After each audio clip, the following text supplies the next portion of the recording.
Querido Javier, ¿cómo estás viendo todo este sainete de Adán Augusto López? Carlos, buenas tardes. Pues ya es el tema de la semana, sin duda, ¿no? Es el tema de la semana y se ve cada vez más difícil cómo se va a zafar Morena, la 4T, la presidenta Claudia Sheinbaum, de la polémica en torno a que pues una de sus principales figuras, uno de sus principales operadores en el Congreso, tenía un delincuente como secretario de Seguridad cuando fue gobernador de Tabasco, que eso es a lo que se resume la narrativa, ¿no? Y que eso es lo que entonces ya domina la percepción y se consolida, digamos, como el elemento más importante. Oye, hasta dentro del morenismo están diciendo el García Luna de Adán Augusto, ¿no? Así de fuerte. Sí, porque la comparación es nítida, Carlos, es prácticamente paralela, ¿no? Un secretario de Seguridad con un titular de poder ejecutivo que lo nombra y que luego dice que no sabía que traía o que andaba en malos pasos o que traía vínculos con el crimen organizado. Lo único que tenemos que hacer es sustituir los nombres. Entonces sí le resta muchísima credibilidad al gobierno mexicano, a la 4T, cuando por ejemplo la presidenta dice en respuesta a lo que estaba diciendo Donald Trump, ¿no?, que las autoridades mexicanas tienen miedo para enfrentarse a los cárteles, y dice Claudia Sheinbaum, repite lo mismo, no somos como los de antes cuando se infiltraba el crimen organizado en las instituciones de seguridad, y lo dice con una cara completamente seria en el momento en el que los espacios de noticias están llenos con el caso de Hernán Bermúdez, ¿no? Y de Adán Augusto López. Adán Augusto acaba de contestar con un tuit mostrando la evolución de los índices delictivos cuando él fue gobernador de Tabasco. Por cierto, justo lo mismo que, o sea, la presidenta hoy dijo, pues que se defienda Adán Augusto, puede presumir los índices delictivos, y a las pocas horas sale Adán Augusto con este tuit presumiendo los índices delictivos, ¿no? Sí, porque yo creo que Adán Augusto debió ver que el manto de protección que le estaba atendiendo la presidenta 2 veces esta semana, primero cuando dijo que no se le investigaba y que ni se le iba a investigar, y luego cuando dijo que no tenía responsabilidad ejecutiva en este caso, pues ya para la tercera Sheinbaum tuvo que salir a decir algo distinto, ¿no? Y es cuando ya le hace pues la invitación a que él mismo se defienda, y pues rápido sale, ¿no? Sobre el domingo en el Consejo Nacional, en donde nadie va a ponerle atención al Consejo, pero yo creo que los números que presenta él, por ejemplo, reducción a la mitad en homicidio doloso, y otras reducciones en robos y otros delitos de alto impacto, también te pudieran abonar justamente a la hipótesis de que un delincuente estaba manejando la Secretaría de Seguridad. Eso es lo que pasa.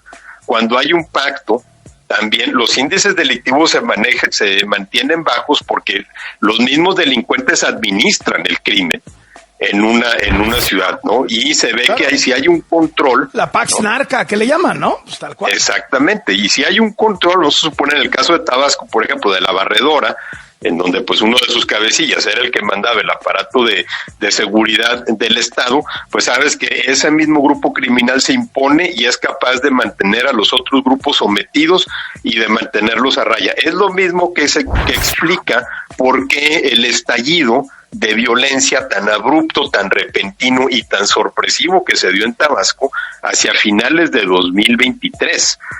Recordarás cuando empezaron las balaceras, empezaron las quemas de vehículos, ya Adán Augusto ya no estaba en la gubernatura, pero Bermúdez seguía como secretario de Seguridad, y eso se atribuyó a que eran otras bandas tratando de meterse, justamente disputando ese control, ¿no? Si vas de una tranquilidad como la que Adán Augusto muestra en sus números a un estallido de violencia inmediato, como sucedió por ejemplo en Sinaloa, es porque algo se quebró, es porque algo se rompió, es porque un orden que estaba establecido dejó de existir, ¿no? Y Adán Augusto ya tenía 2 años fuera del gobierno de Tabasco para eso, o sea, ese no fue el factor que aumentó la violencia, fue el hecho de una disputa entre bandas criminales. ¿Qué cosa? Oye, ¿qué crees que vaya a terminar ese asunto? Porque también sabemos que Adán Augusto López no ve para arriba a la presidenta Sheinbaum, ¿no? Él ve para arriba a López Obrador, a la presidenta Sheinbaum la siente como su igual y varias veces le ha disputado, y así que tú digas cómo se ve que la presidenta quiere a Adán Augusto López, no.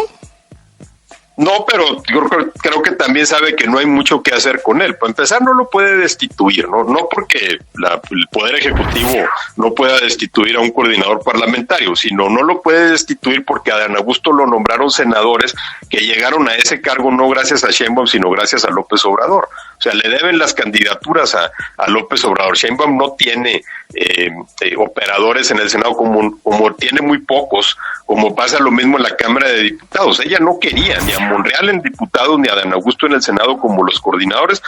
Se los impusieron y sabe que ahora no los puede quitar. Y obviamente dar el golpe de timón con un personaje que es tan cercano al expresidente López Obrador es lo que realmente le complica las cosas a la presidenta. ¿Crees que vaya a pasar algo? ¿Crees que le vayan a quitar la coordinación a Adán Augusto López? ¿Hasta dónde crees que puedan llegar con esto? Creo que todo tiene que ver con qué tanto control tiene Adán Augusto sobre la bancada. Sí, por ahí empiezan ya algunos murmullos de fuego amigo, ¿no? Y que otros senadores estarían aprovechándose de eso. Por ejemplo, que Gerardo Fernández Noroña, que sale ya de la presidencia del Senado, le niegan prolongarse ahí. Entonces, pues se queda sin chamba dentro de la Cámara, va a buscar algo que hacer. Quizá estaría viendo ahí algún ángulo para tratar de colarse a la coordinación. Pero lo que hemos visto es que Adán Augusto López tiene a la bancada bajo un control muy, muy férreo, ¿no? Que es un control también que de alguna manera se ejerce desde Palenque. Entonces, es difícil que ahí se vaya a dar una votación de los senadores. Los senadores no han salido, no hay ninguno que haya salido a criticarlo, Carlos. Lo más que han dicho es que ya saldrá Adán Augusto a dar explicaciones y que no saben dónde está, ¿no? Pero nadie ha salido a cuestionarlo. Claro, o sea, bueno, el tuit no creo que vaya a componer las cosas, ¿no? Porque realmente hay ese tuit todavía tiene muchos asegúnes sobre justamente cómo fue que se rompió esa supuesta seguridad que había en Tabasco, y que obviamente no quita el hecho de que, o sea, aún con esos números, el hecho persiste que su secretario de Seguridad está prófugo de la justicia y buscado por el crimen organizado. Que ahí también hay otro elemento que a mí me llama la atención, es que esto es algo que no dijeron en la oposición o que no dijo una investigación periodística que se pudiera descalificar fácilmente, ¿no? Como acostumbran hacerlo en la 4T. Esto lo dijo originalmente el gobernador morenista de Tabasco, lo dijo el comandante de la zona militar de Tabasco, y luego el gabinete de seguridad en una ficha informativa que coordina Omar García Harfuch, dijo que ya tiene una ficha en la Interpol. O sea, esto está 3 veces dicho por figuras de Morena.